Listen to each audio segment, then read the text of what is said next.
What's up, everybody? We're back, finally back, and this dog is going to kill me. Uh, we're back with a live cast. Excited to be back. It's been a long season. I think 19 weeks on the road. Ready to get these things going again every Tuesday night, give or take. We're going to be on here with some special guests tonight. We've got two young hammers, Laker Howell and Tristian Mccormick, both friends of Bass 365, and we're going to get them right on here and make some things happen. Tristan, what's happening? Laker, what's happening? What's up? Big we almost had a dog disaster there. Huh. Y'all met Cooper earlier. He's all over the place, man. Yeah, he knocked that camera down a little bit, didn't he? Yeah, almost got it. But yeah, man, it's been a tremendous year. I'm looking really forward to 2022. We got some exciting things that are going to be happening at Bass 365. Got some new partners coming on board. One I want to talk about real quick before we get too deep into it is this product right here, Fully Loaded Chew. Laker, you know me a long time. I've dipped Copenhagen my whole life, since I was probably 10 years old. And this stuff is amazing. It got me off of it. No tobacco. It still has some nicotine in it. So, get that little fix and slowly weaning myself right off of it. So it's something worth trying. I'm going to turn the show over tonight. I'm going to give it all to Laker and Tristan, let them kind of tell you guys about their college experience, the road to becoming a pro. I've got a couple questions towards the end. Any viewers watching, if you got a question for these guys, just hop on and ask them. We'll get them all answered for you. But right now, I'm going to turn the show over to Laker and Tristan. Y'all have some fun with it. All right. There we go. What's going on, man? Hanging out, baby. Hanging out. Shoot. So you leave. Dadgummit. My dadgum phone keeps dinging. Big famous guy. No. So I heard you leaving tomorrow for the classic bracket, right? I am. Got second in the national championship up at St. Lawrence River. So they changed it up this year. The top 3 teams from the national championship go to what's called the bracket. And also the team of the year goes to the bracket. So there's 4 boats. Get to the brackets. It's a regular bracket format. There's 8 guys, 4 boats total. So 8 guys. Everybody splits up. One-on-one head competition each day. And the last guy standing goes to the Bassmaster Classic. So leave in the morning bright and early. Super, super pumped about that. So I'm ready to get down there to Wetumpka, Alabama and see what happens. You got a 1 in 7 chance of fishing the classic. Yeah, it's I'm just blessed to be here for sure. And then it'd be a dream to come true, but all these guys that are fishing, man, they're all hammers, and it'll be in good hands whoever it goes to for sure. Yeah, but you're kind of a hammer too, dude. I don't know about all that. I try to be. You got that sexy rig and the special boat, man. You a hammer too. Come on now. Yeah. I hear you. Shoot, while you're doing that, I'm gonna be here on Gunners and fishing that 2-day event. That's gonna be fun, man. Mm-hmm. Frog bite. Oof. Yeah, frog bite is. It might be a little bit on, just in case the competition's watching a little bit. Yeah. You better watch out for this guy over here in the screen. I can tell you that. Yeah. Yeah. So I was out there practicing today, and I had Norby on the boat with me this morning, Andrew Norby. Mm-hmm. And we were just kind of fishing along. He picked up a dang bull shad, dude. That thing is like that long, bro. That freaking long. And I'm throwing normal baits, like swim baits, spin rigs, whatever. He throws that joker up there in that grass, and he gets a gar, like no joke. Freaking, I can't see the camera. This long to smash it. We thought it was a giant, but yeah, practice is going good. Catching a lot of gar. So yeah, I bet. Have you noticed how the gars got to the top of the surface? Yeah. I was out there today on a little local pond here around McKenzie, and, dude, I saw a bunch. They were all, right up just swimming along the surface that time of year again. So thermoclines is a big deal this time for sure, too.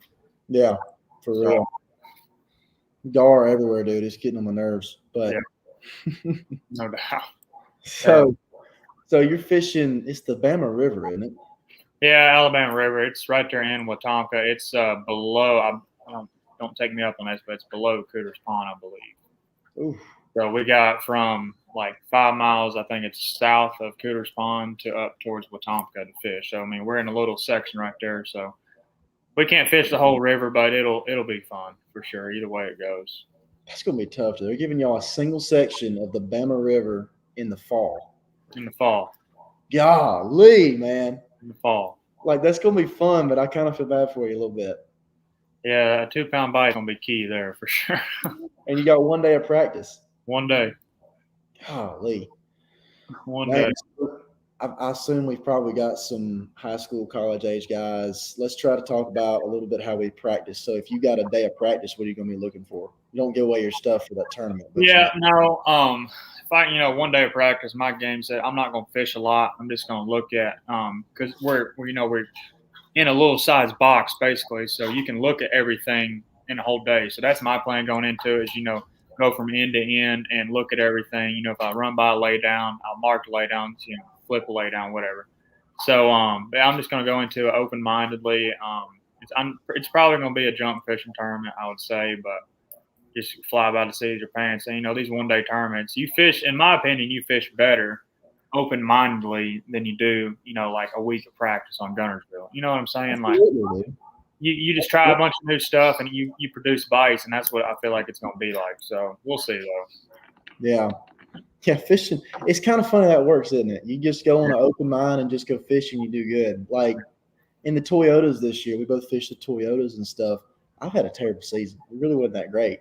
But the funny thing is, I jumped in the BFL Choo-Choo division. I fished every single one of these except the Wheeler event on no practice just because I didn't have time to practice. And did great, too. Did great. I mean, so weird. I don't know why it works like that, but it does. It's like you got the 2 day coming up. I'm sure you got some mats, got some fish in. Like in the tournament day, Derby day rolls up. You go fish some mats, you don't get a bite. You're like, what do I do now? You know what I mean? Like you just got out there a day before a tournament. Let's pull this mat. I've caught him here before. Yada yada yada, and roll on, and you end up catching them somewhere along the way. That's why practice is always so much fun. Everyone's like, dude, I'm on 20 pounds. They don't matter. Dude, I've been there, done that, and I just kind of keep hush-hush. Who cares if you caught 30 pounds in practice? You can zero the next day. So exactly. There's a lot of people that win practice. Absolutely. That's another thing for these younger guys that are watching. The dock talk. Don't let stuff get in your. If you hear somebody catch them on a spinnerbait, don't go try to do that. You know what I mean? Don't chase a fairy tale that's not there, in my opinion. Yep. Try to zone away from that. So that, and then also something else. A lot of high school anglers and college and big term anglers do it too. A lot of people set the hook too much in practice. So like go to an area, like say for Florida, for instance, Florida fish group up in one zone. Yep. You find a school of fish, you catch 5 of them out of, and you got 20 pounds in practice. You go back to it in the tournament, and you're like, "Where'd my fish go?" Yep. You caught them all. Yep. I mean, you can set the hook, see what kind of size they are, but if you're getting 4 or 5, 6 bites right after that, don't jerk. I mean, save them. I've done it too, man. Like even in like laydowns and stuff, I had a bite right here in this laydown 3 days ago, pulling there and catching them. You know what I mean? Like that stuff happens for sure. Yeah, laydowns, brush piles, docks especially. They stop them out. Especially when they're spawning too in the bushes, like on Kentucky Lake. Take them back. I don't know how you catch them on that thing, Lake. It's tough. Kentucky Lake is the toughest lake on the Tennessee River, in my opinion. Hands down. Hands down. It's gone downhill. There's actually I don't know if I talked to you last week, but there was a 942 caught last weekend in a tournament. Really? It's the biggest one I've heard being caught in probably 2 years. That's promising. Yeah. So they only had 3 fish, but they had 12 pounds of 3 fish. 18 won. So I mean, it's going to slowly come back around, but yeah, every lake has a cycle. That lake's just got to kind of get used to the park, I think. For sure. There's more smallmouth in here right now than anything. Yeah. Like when they're pulling a bunch of current in March, you can really catch them good. Because, I mean, that's what people understand. They look at the weights like in March, January, February, March.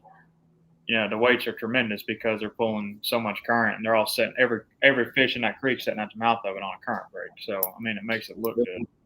Yep. You know what sucks? What? Those Asians in Gunnersville do.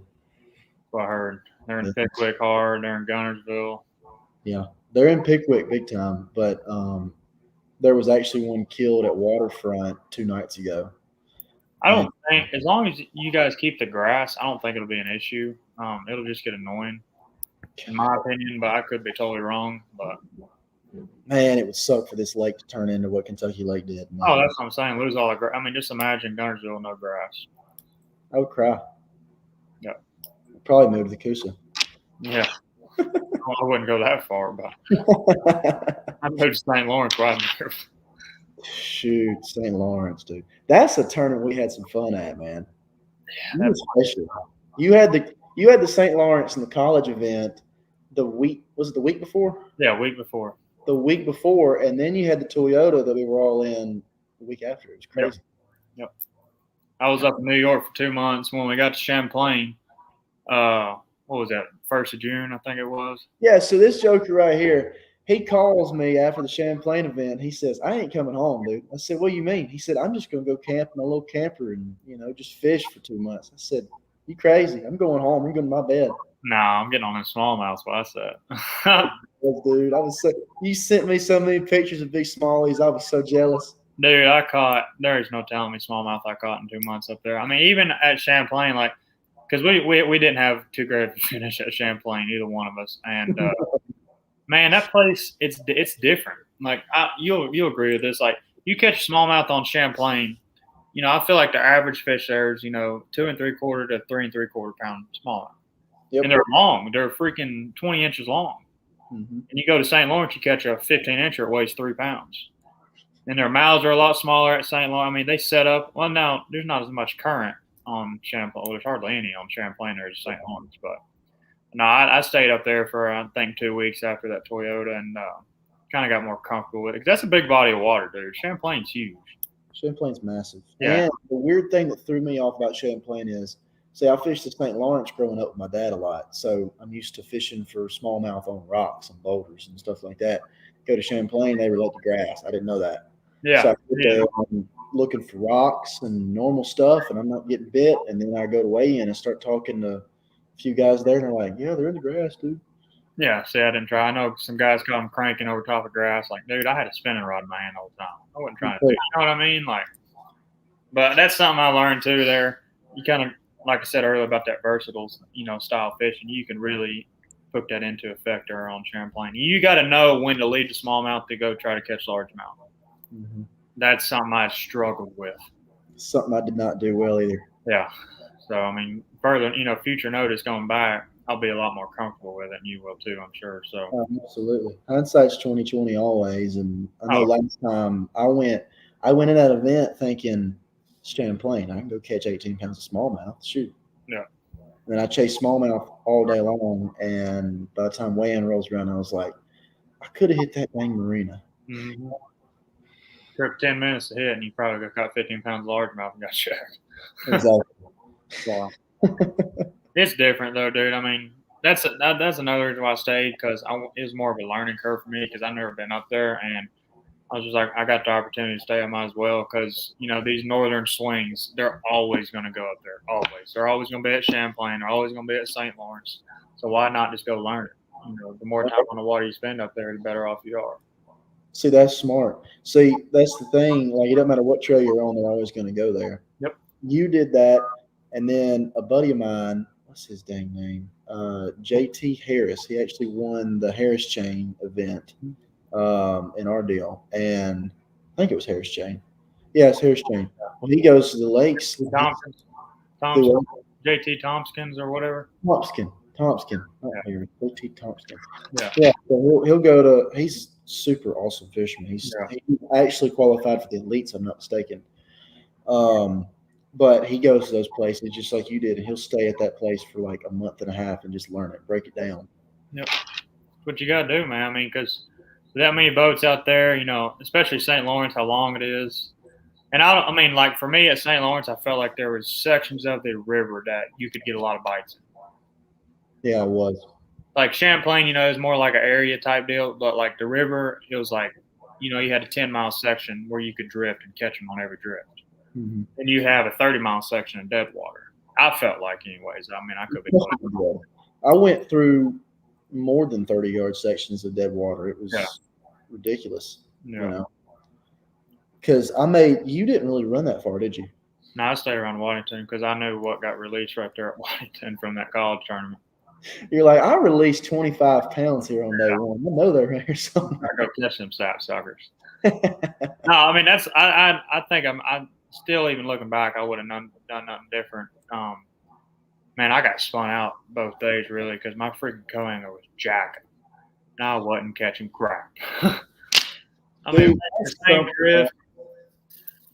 It's part of it though. I mean, like I don't like being that boater that I try to be, I tell my guys all the time, hey, if you need anything, you need a rod, just grab it, man. Don't even have to ask me. I'm not going to backboat you this and that. But there's a lot of pros out there that do. I know a few of them. And I just, they're paying money too. I understand we're out there practicing, spending the fuel and everything, but I want to see them catch them just as bad as, I want to catch them. So, but I did get spun out big time. We was making the same freaking drift, same bait, everything. And dude, 5-pounder, 5 pounds. Like, oh gosh. Then finally I just hit a little section, man. I made 4 drifts and caught 20 pounds in 4 drifts, and that made me feel a lot better, but still didn't get a free check. That was a tough deal, man. Because I made the hour run. I made an hour run. I don't know where I ended up. It was somewhere midway between the lake and Messina. But day one, I forget that dude's name, but it's the dude, it's the iconic guy that's all over MLS page. He had the giant white beard, the big ponytail. He's like 70 years old. He was the coolest guy ever. Super nice. You've probably seen him. Yeah. But we get to the first spot. He takes his time. It's the same old story of the co-angler, man. He's taking his time. I'm up there fishing my butt off trying to catch one. Mm-hmm. He takes his time. He gets up. He's got a drop shot leader this long. All right. So his weight's down here. His bait's way up here. I'm like, okay, maybe this will be all right. He stands up. He starts dropping. He's telling me stories, and we're just having a good conversation. But at that time, I hear his drag start popping. He said, "Oh, I got one." I turn around, and a 513 rolls up under the side of the boat and just lays over. I was like, where did that one come from? I didn't see these in practice. That's the big. But yeah, he proceeded to whoop my butt that day. He wore him out in those drifts. Yeah, it's hard not to get spun out, man, when you're doing that type of stuff. It'd be different if you can pull and make like one Pacific cast, like on a ledge or something, But just drifting, I mean, you can't do nothing about it. Yeah, you can't play defense on a drift because they're basically the front of the boat when you're going backwards because you got to keep the boat in line. Bait's getting to them before yours is. Yep. Yeah, it's just an unfortunate situation for boaters, but it is what it is. Yeah, but I mean, like I said, I still enjoy watching them catch them. There's a certain point where I just like, man, I give up. Freaking win it. I give up. Just whack them, dude.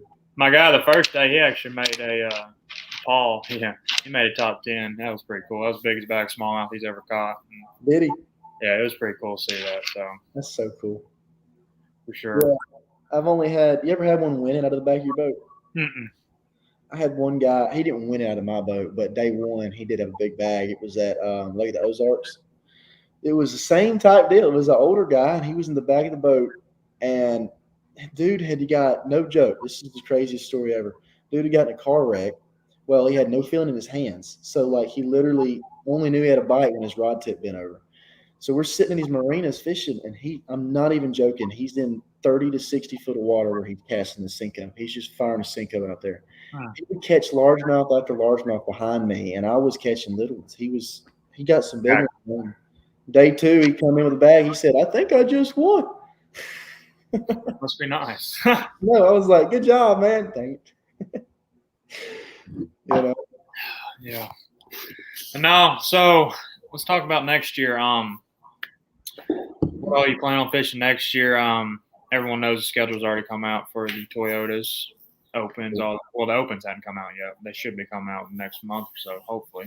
Yeah, they'll be out soon, I'm sure. But Toyota's released at ICAST. That was pretty cool. Yeah. They're good about that. They jump right on it. As soon as the season's up, new schedule's coming out. So it makes it nice for us, kind of go ahead and get everything planned out. What do we expect? Where we're going? Yada yada yada. Yeah, it really is nice. I'm going to try my best to get to jump in 4 divisions next year. Right now, I think I'm definitely fishing Southern and Central because Central, obviously, it comes to Gunnersville. Yep. I love that place. Southern's Florida. That's a hammer lineup, man. Those tournaments are Yeah. good. You better fly out catch them there. Yeah, you're gonna need Okeechobee's the first one, February 3rd, man. Just spawning everywhere. Oh my goodness, Okeechobee in February is gonna be stupid. Mm-hmm. Yeah, we'll take 20 a day to gonna make a check. I bet. Oh, no doubt. Yeah, it's gonna be ridiculous. I'll be fishing Southern, Central, possibly Plains, and Northern at the end of the season. Yeah. Hey, that's kind of my plan too. I might run down and fish some of them Texas ones on Rayburn and stuff, but Yeah, I think those are the ones that kind of overlap some other tournaments. they do. They overlap. One of them overlapped. I want to say it's Chickamauga. That's why I couldn't fish any Texas ones. Yeah, I ain't missing that one. No, Got their scanning. Well, I ain't gonna miss that one. you were a scanning fool. I tell you what. I love it. Love it, love it, love it. But no, I mean it's basically the same schedule as this year. Just different times of year. Gunnersville will be really good. I think it'll be better this year than it was last year. Last year was not what Gunners was supposed to be that time of year. I don't get 12 degrees there either. And it was freezing. It was the most miserable tournament I've ever fished, dude. It was awful. I hated my life in practice the day before. 17 degrees that morning. So And cold. raining, freezing rain. Rain, snow, it's awful. Dude, I went and bought like them space heaters. I went and bought like 5 or 6 space heaters for my boat because we were staying. I didn't have my camper at the time. We were staying right there at Waterfront. Yeah. Dude, I went and bought them heaters, put my cover on my boat, and just fired. I said, this boat's either going to burn to the ground tonight or it's going to be unthawed when I get in it in the morning.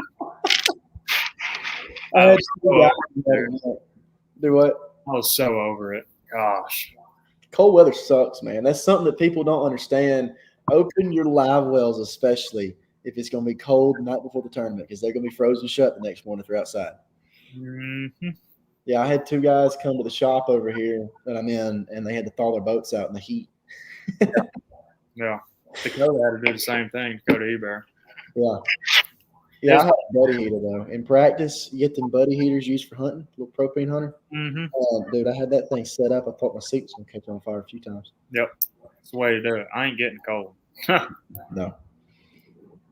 You fish about 2 to 15 minutes, depending on how cold it is. You jump in front of that heater, warm back up, jump back up, fish again. Yep. And hopefully she stays lit and it's not windy. Oh, dude, that sucks so bad. You're sitting there warming up, the wind blows, it goes out. And then you got to sit there and do it with your hands and start it. Yep. For sure. For sure. So Man, I'm excited for next season for sure. What's the season you're looking most forward to? Like what division? I mean, it's hard for me not to say Central just because, it's kind of right here around us, around our home and stuff. But, man, I'm ready to get back up north. I ain't going to lie. I'm ready for another shot at that. I figured you were going to say that. You love that northern swing. Yeah. Dude, because it just fits me like off the bank style fishing and utilizing electronics and look at them, eat it. Man, that's a lot of fun to me. I'm just now learning that. Like the last 2 years, I've kind of forced myself to learn it, and I've gotten decent with it, but I'm nowhere near like what you are with it. I'll show you pictures. A few of them where me and Stevie got that 25 off of, dude. Oh, he's bringing the pictures out. Here we go. No, it's just cool because like I took a bunch of pictures on my graph and stuff. Yeah. And on the active target, dude, they look giant. Oh my gosh. That's where that 25 come from. That's freaking awesome. Yeah, they're. But no, I mean, dude, honestly, if you don't have that thing, I mean, you can catch them. Don't get me wrong, but I'd be lost as a goose out there without it.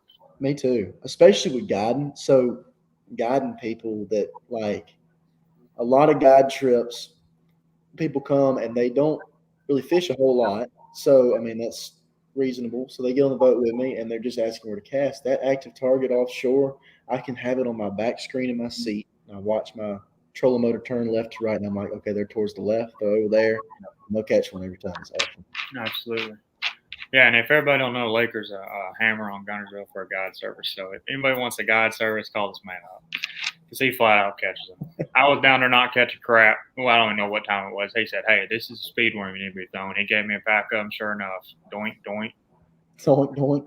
Yeah, no, he's a hammer for sure. I mean, if you guys ever wanted to go to Gunnersville, look up Laker for sure. He'll put you on, no doubt. Fun time, especially in the summertime, dude. Like when they're offshore here. I actually learned offshore by here this year. It was pretty fun. Yeah. Had a lot of I think I got 4 people their PBs in 2 weeks. It's awesome. It's pretty awesome. It was. Awesome. I'm gonna get down here pretty soon. He's gonna put me on a guide trip too on that frog mat. Oh, dude, that's coming up. That's right now, actually. They just started on that. Yeah, you need to get down here, dude. You get a free guide trip though. I might stop by after bracket, slide on out there. Hey, it'll be going by then, dude. Yeah. It'll be going. No doubt.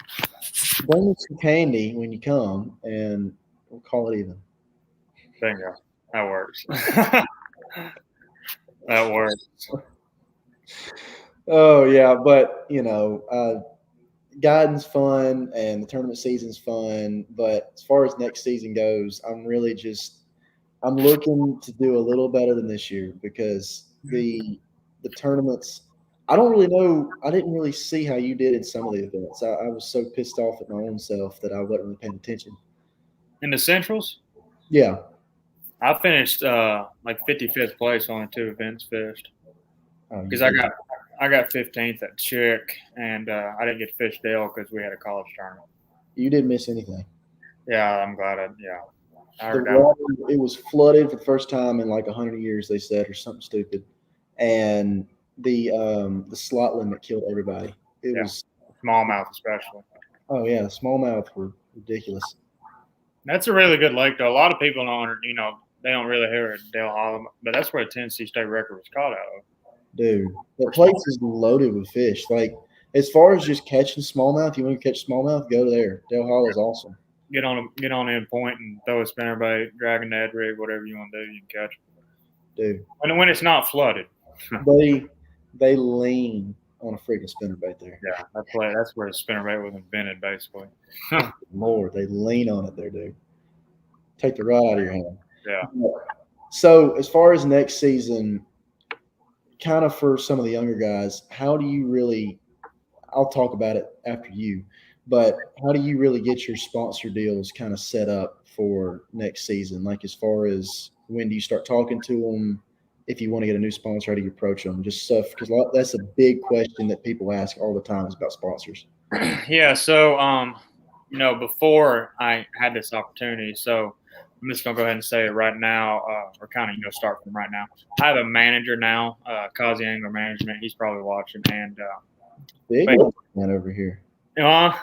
Big money over here. No, I mean he's been like another dad to me, and he actually got me in my first sponsored boat. It was a Ranger way back in the day, and he just kind of took me away. And Ricky knows him really well too. And he come up with this new company called Kazi Angler Management, and he manages me, Cody Meyer, Braxton Setzer. There's a bunch of us that he manages, and it makes it like, because just as well as I do, like chasing sponsors in the off season or even in the tournament season. When you're at a tournament and Livingston's there and you weren't with Livingston, you want to talk to Livingston. Well, you got to worry about how to impress him now, and you got to worry about trying to go catch fish, get your tackle ready, yada, yada, yada. Yeah. So where Kazi comes into play is, he's always on the hunt, always. He's got all our presentations, portfolios, all this, and he goes and does all the work for us, basically, and takes all the pressure off of us anglers so we can focus on the major picture, and that's fishing. Wow. So, yeah, before – any advice I can get to younger guys for sponsors is, how do I say this?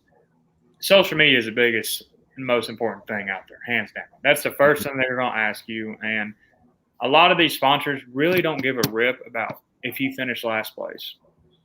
It's what you're going to do for them. It's how much time and, invest your time towards them. Go work trade shows, do whatever, whoever it is, go work for them. And post on social media. That's the biggest thing. And you're just as big on social media as I am. We try to post once a day, and you got to. Because if not, you're going to fall behind. You have to. Yeah. Another thing about sponsors, like what you were saying, trying to keep up with them and stuff, when you're starting out, especially at high school levels, if you get somebody like Livingston, for instance, that you want to get on with for the future, and you think you're going to potentially pursue the Toyotas or Opens, whatever you're going to go into, don't expect anything from them without giving them something. Because when you come into them, they've already got established pros. They don't really need you. They just want to help you out. Yep. Because you got to give them a reason. It's a scratch their back, they scratch your back kind of mentality. For sure. I mean, without sponsors, we couldn't do any of this. Exactly. They're the only reason any of us can afford this. Yeah. Yeah. So like Busby, for instance, they are a new sponsor I just got. They are just a straight product deal. That's how you started out, basically. When you're at the lower level, you got to know your place with sponsors and what your division you're in kind of puts you at on the pedestal. You can't go asking for $30,000. No. Like you come in, you just simply say, "Hey, if I help you at this show, and this show, will you give me some product and I can represent you on my boat?" You gotta get your feet wet. You gotta step your foot in the door. You got to build a relationship with them. Yeah, and you build a relationship with them, and then 4 years down the road, you could be getting paid $30,000 by them or whatever, Exactly. Yeah. But Especially companies, you get on the small company and help them grow. They're going to realize that, and then they're going to reward you down the road. Because it's hard to step in these big companies, with all the big time guys in there, and it's hard to actually get your feet in there and actually get, at least even a product deal. Get a free product, dude. I mean, and like Daiwa, for instance. Look how many hammers are on Daiwa. They don't need anybody. No, they really don't. So it's more of it like me and Kazi say this all the time. You got, in our opinion, you got to talk to 10 people before you can get one sponsor. 10 different companies, because 9 of them are going to say no. Yeah, 100% of the time, maybe 10, might be even 15. So you just got to keep going around. Don't get discouraged. And I mean, if you set your mind to it and you want to go after some people that aren't necessarily in the fishing industry, that's kind of like more towards what we're leaning to, because you see the same 30 sponsors on every guy's boat. You know what I mean? Everyone. So you find bigger bass. Oh, we got a question here. This is cool. Yeah. Do you try to find the bigger kickers close to the mouths or main lake in the fall? It depends on the lake, in my opinion. Yeah, you can look at that 2 different ways. I mean, both of them are really good. I mean, I'd stay more towards the mouth, because now there'd be more numbers at the mouth. A lot more quality of fish. But if you go back to the creeks, you might only get 1 or 2 bites, but they might be 5 pounds. Yeah, the real big fish sometimes, unless they're schooling with smaller fish, eating bait and gorging themselves, a lot of times real big fish will move back and get kind of by themselves in certain areas. Yep. And they'll roam in little schools too. Just because little ones are roaming in schools, I don't think big ones won't either. Oh, dude, you find a wolf pack of 5-pounders, it's insane. Yeah, especially on a clear water reservoir. Oh boy, put that wacky rig in front of them. No, that was a good question. Though. I like it is kind of hard to judge that. I just go off more. I like catching them, and I feel like I can weed through the numbers. If there's a wolf, or not even a wolf pack, school them at the mouth of the creek. Yeah, keep pounding on them. There's going to be some big ones in there for sure. That's one too, especially with Gunnersville, because like the Tennessee River is notorious for having big groups of fish in small areas, and a lot of times you catch 15 2-pounders, and all of a sudden a 7 will show up. Yep. Got to weed through them. Yep.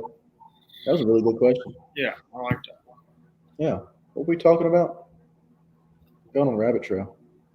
Oh, Jerry Strain. What's going on, man? Hey, that man right there, that is my guy. He'll be Laker and Randy's neighbor in the next couple months, hopefully. Dude, he's moving right across the street from us.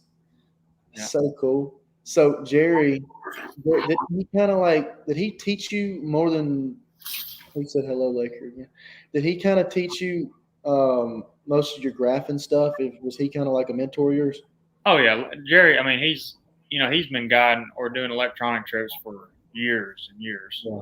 And I met him, I think it was probably my freshman year or sophomore year. Gary Mason, Bethel University coach, introduced me to him, and we've hit it off ever since, man. We went fishing a bunch, and He's a hammer. He's older than dirt, but he'll still put you in the dirt. I can promise you that.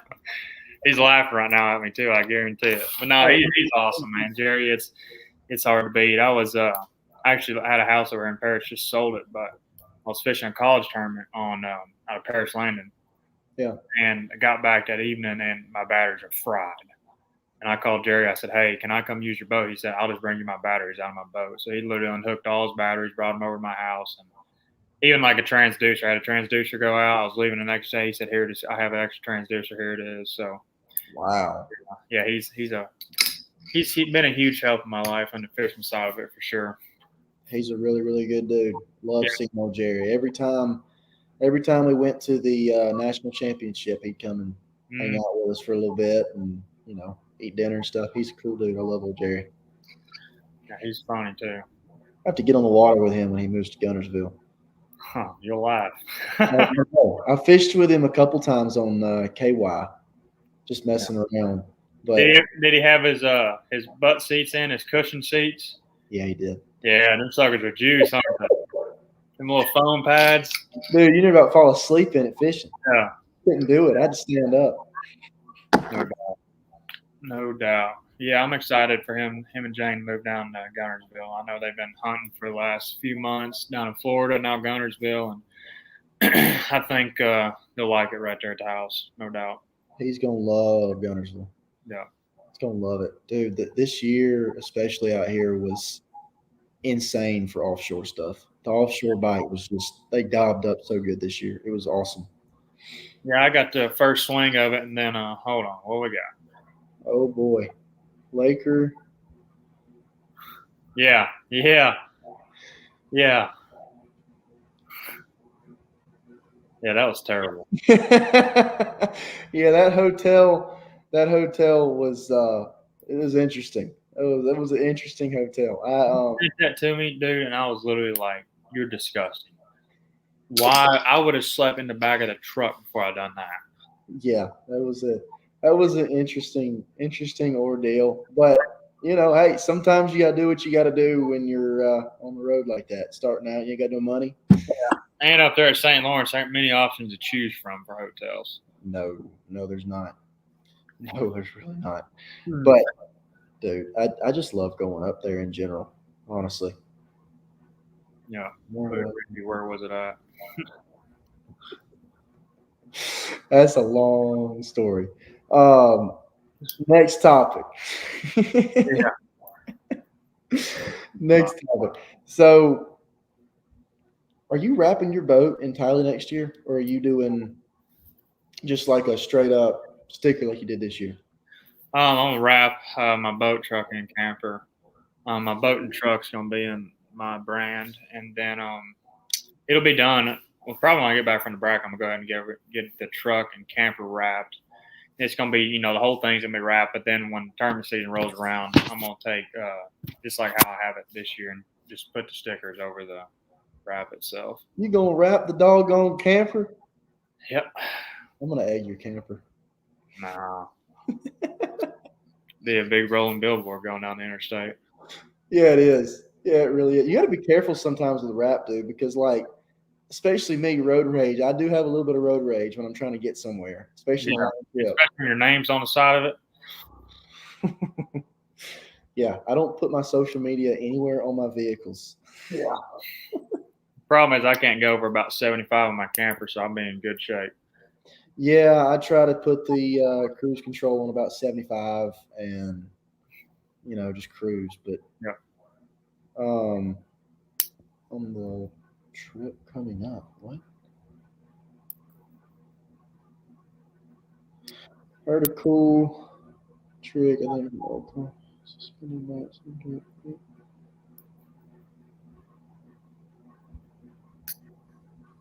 Tristan's your man on that. I'm a grass fisherman.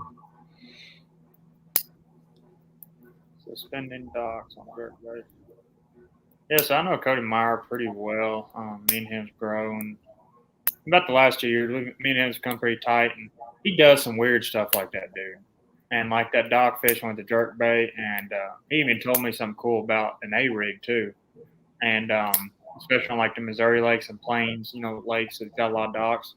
Yeah. You drop you can drop your A rig on one side and troll around to the other side, and you can get your A rig all up underneath the boat, Oh, that's brilliant. underneath the dock.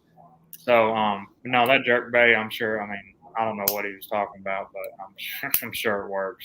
I've caught a bunch of fish on docks on jerk baits, but I hate fishing docks. If I get anywhere near them, I hit every freaking thing on the dock. Yeah, I used to live on the Coosa, so I'm a big. Oh, he's talking about the magnets. Okay. Wait, what? The suspending dots on jerkbait to get it past 13 feet. Yeah, you know the magnet stickers you put on there. Yeah. Yes. I thought it said dot. I thought he was meaning to say dots, but no, that is a really good feature that a lot of people don't do anymore. And I mean, I know one guy that's done it, and he doesn't do it on that kind of stuff. He does it on he does it in unconventional ways, but I have seen the sticky dots going on the bottom of the jerkbait. I mean, dude, I don't think they sell jerkbait that gets deeper than 13 feet deep. Mm-hmm. You know what I mean? So if you got the patience, my problem is I ain't got the patience to sit there and count that thing down. But I mean, it'll definitely work. And that's another thing that we was talking about earlier with the, see, I was just about to say with the live scope too. I was just going to say you could utilize your electronics with that and watch it fall down to the right. I was literally just fixing to say that. But no, that's what you do. Man, I got to try that. See, my weakness is Clearwater Deep Lake, like Smith Lake, Del Holla, this other place in Tennessee. Center Hill. Yeah, Center Hill, stuff like that. I'm not that great at deep water spotted bass places. I got to get better at that. So that's a good note right there. Yeah, for sure. Well, dude, I always tell people like them Clear Lakes, fish it the same as you would if it was chocolate milk. You know what I mean? It's hard to get through your mind, but that's what you got to do. See, I'm used to a lot of stuff that's sub 30 feet. What might? Yeah, it's like sub 30 feet. Like Gunnersville, Tennessee River stuff. And when I get on one of the places like that, the fish are sitting in 30 feet and they're just aimlessly wandering in the middle of nowhere. I don't know that. Yeah. You know? Yeah. You gonna tell me what hotel it is? No. Uh-huh. No, I ain't gonna do that. I don't think I know which one it was. You were up. I think he was up towards the ramp. I know you weren't staying in. Well, no, it wasn't Waddington. What's that big town south of Waddington? The next big town. I stayed in like 3 places. So I stayed at a buddy's house, and then I went to the hotel. The hotel, it was some rinky-dink hotel, and then I went from there to the house for my dad. So I was on that hotel for 2 nights, and it was just because I had to get some better practicing in that area, but made it easier. You know, but yeah, looking forward to next season, and I'm sure you are too. I hope you do good at the bracket, man. And I think we're about ready to wrap it up. Yep. It's been a fun one. Always look forward to this Bass 365, Ricky, man. It's the real deal for sure. It is, man. And go check out the app. If y'all haven't got the Bass 365 app, that app is awesome. Oh, and one more thing before we get off of here. My dad, all right, so I'm sitting in the garage right here. This is a perfect time to show y'all this. So this boat right here, loaded out, Triton, TRX, 21-footer. It's got everything on it, Ghost, perfect graph setup. You can buy a $100 ticket donation to King's Home. It's a neglected women's and children's home in Chelsea, Alabama. I hope I got that right. I think I did. But it's a nonprofit organization. All the money goes straight to them. The boat gets, I don't think it's called a raffle. I get technically raffled off each year. It's a drawing. So it's $100 a ticket. You go to kingshome.com, get you a ticket. You can buy as many as you want. Go straight to King's Home to help run the houses. This is the 11th year doing it. So if y'all want a chance to win this gorgeous boat right here, you can leave the wrap on it if you want to. There's a few guys that actually did. One guy in Texas left it on it. He's still out there running around. But that drawing is, I believe, November 13th. So get your tickets now and try to win it. Awesome deal for sure. I think I nailed that. Yeah. All right, youngins, nice job. Y'all did a tremendous job. I'm glad you did it, and I didn't have to do it. We had a couple of technical difficulties on the back end. Had quite a few people watching between Facebook and YouTube, and we're trying this new thing, Twitch. I have to check those numbers and get back to you on it. But again, man, thanks for your time. It's an interesting story. I got two questions for you, Tristan. How do you stand that hair in the heat? It's actually short right now. I just got to cut. Well, actually, when I got back from St. Lawrence, it gets hot though. It gets hot, but you just gotta let it all fall out. Oh God, I'm trying to grow mine out here. I don't know if y'all can see it or not. It's a little. Are you working on the mullet? No, no. Look, okay, look, ain't a mullet. Lord have mercy. I know both y'all have seen or saw at one point Zachary's mullet. He had like a world class mullet. Yes. When I was somewhere, the last Bass Pro Tour event, he decided he was going to shave it all off. I got home, I didn't even know the kid, didn't even know who he was. But anyway, the mullet in my house is gone. I may have one come the new season, but we'll see. It's got to be determined. Yeah. I think it would be a good look for your dad, Randy. Really, I mean, I think it would be a good look.